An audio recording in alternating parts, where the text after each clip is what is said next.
This book is from the Supermind, a fast-dictated gift sublime. The message it contains will find full confirmation in due time. This well-observed phenomenon, so new to modern intellect, has been exhibited off and on in varied tongue and dialect, right from the old Egyptian times, by many a richly gifted mind, of which the evidence in some climes one can in holy scriptures find. The almighty power that rules us all is neither male nor female nor androgynous, and that we call by names we have a liking for. Our life can't be a simmering broth where true and false conjointly live, but there must be a purer path from which we, soul's estate, can view. The self-awareness of the soul, to know her own divinity, denotes the purpose and the goal of human life, as it should be. Mankind is passing through the age of dreams come true of scientists, and with their gifts have set the stage now for the rule of nuclear fists. What mental plagues will be her share if this accursed infernal race, with more and more destructive wear, continues at a faster pace, unless kind nature takes a stand to make the hotheads see the light, and comes down with a heavy hand to bring to dust their vaunted might. The arsenals built by the urge to power, by lust, ambition, greed, nature will soon use as the purge to cure these current ills with speed. This awful drama shall reveal how marvelously nature works, and how in all with which we deal, her hand behind the curtain lurks. This gifted book will leave no doubt that all we do is preordained, and knowledge of what comes about before it happens can be gained. Ambition, passion, lust, desire. Each impulse, urge, or appetite which move, propel, or set on fire, or fill with pain, grief, or delight the mind, must be judiciously brought under the control of man to help him climb courageously the height prescribed in nature's plan.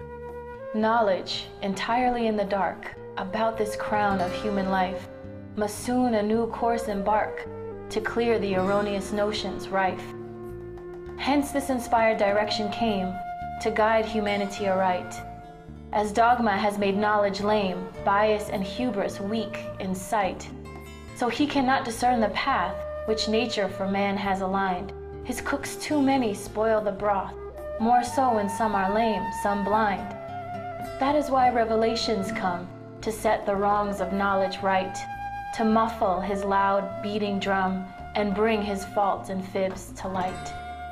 This book is aimed to make it clear that the existing two pursuits of wealth and power we must forswear, as both are hence forbidden fruits, and mankind must begin the ascent, free of the faults that block her way, to reach the glowing firmament of life divine without delay.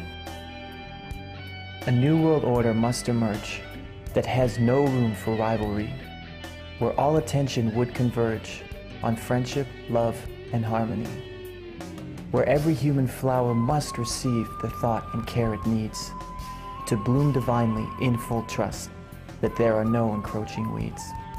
One can imagine it must be a comic spectacle for gods, our proud, intelligent selves to see, stooping to tricks, deceptions, frauds, to o'ertake or outpace a mate, a stranger, neighbor, kith, or kin, and leave what we accumulate behind when bade to quit the bin, while in us there is all alone the spark which, with a little care, can change this life into a song of heavenly music all can share, but we discredit or ignore, or for mere trifles sacrifice this deathless treasure evermore, which grows in beauty and in price.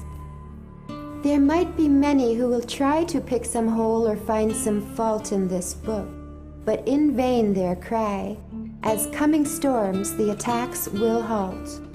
the more discerning will forbear from making comments, till the time when patent science can make it clear how far prophetic is this rhyme. This heaven-sent verse will be excelled by future seers on their rebirth, whose mighty visions might be spelled in all main languages of the earth.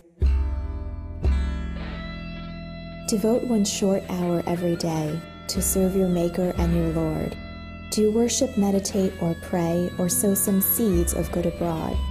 Do something in His name to show that you are mindful of the debt that children to their parents owe for all the gifts they freely get. Do something noble, something fine, that has no color of the self, no shade of ego, me or mine, no thought of honor, fame, or pelf. Do something good to benefit the humble crowd surrounding you, whose minds not yet by wisdom lit cannot decide what they should do. Half of their misery is due to this. They often fall a prey to more quick-witted worthies who steal from their labor every day. You cannot meet the Lord alone, for He is close to one and all, more so than flesh is to the bone, responsive e'en to a silent call.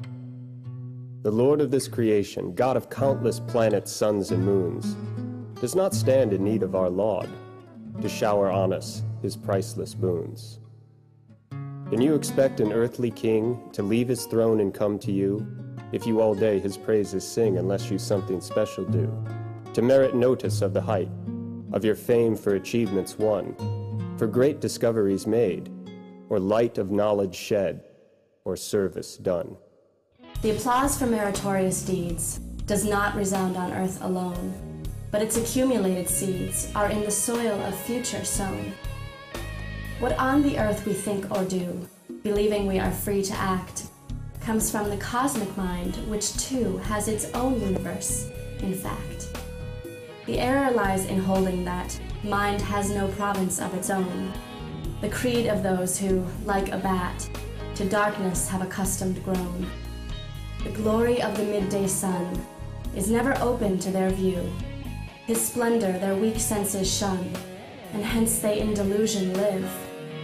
Impervious to our sensory probe, that light is e'er before our gaze, but bound by ego to this globe, through life we empty shadows chase, retaining at the end of life dim memories of the eventful past, reminders of the vanished strife to which we once were holding fast.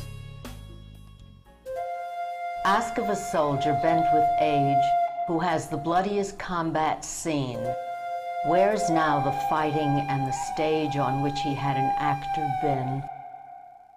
Ask of a lover, old in years, with palsied limbs and shrunken frame, where's the passion that brought tears to him when jilted by his flame?